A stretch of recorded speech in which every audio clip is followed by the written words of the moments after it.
Maulan, nagsilong muna tayo. Nabutan tayo ng ulan.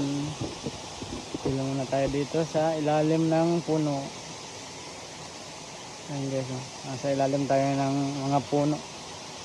Kasi doon medyo hindi gaano may puno. Kaya malakas ang ulan doon. Ito na busay. Ito na busay. Dito muna tayo. Mamaya na tayo pupunta doon.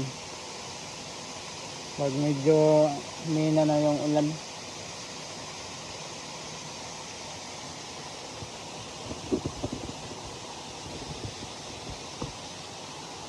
Mayroon pang tubig doon.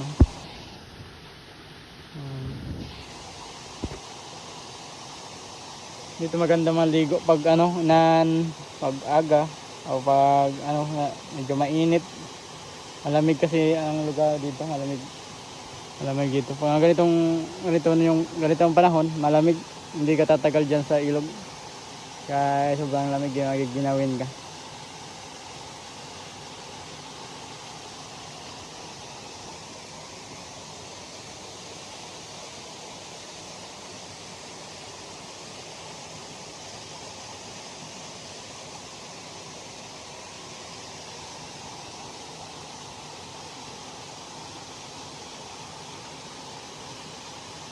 Dito, pag minsan nagpangiwag kami dito.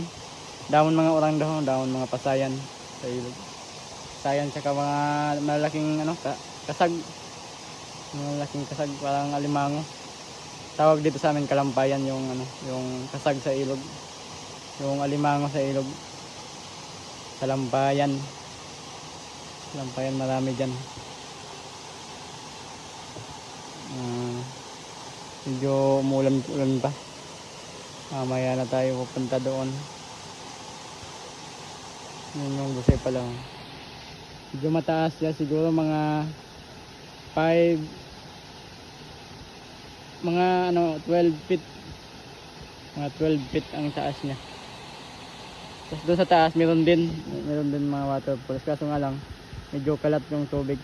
Hindi ganong buo ang tubig. Dito buo isa lang yung nalalaglag na tubig.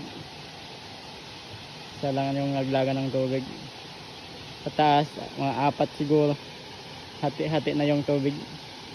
Mataas. Malapad kasi yung waterfalls doon na dinadaanan ng tubig. Sa taas, marami pang mga waterfalls na ganito. Pero hindi napupuntahan. Dito lang napupuntahan kasi medyo malapit-lapit.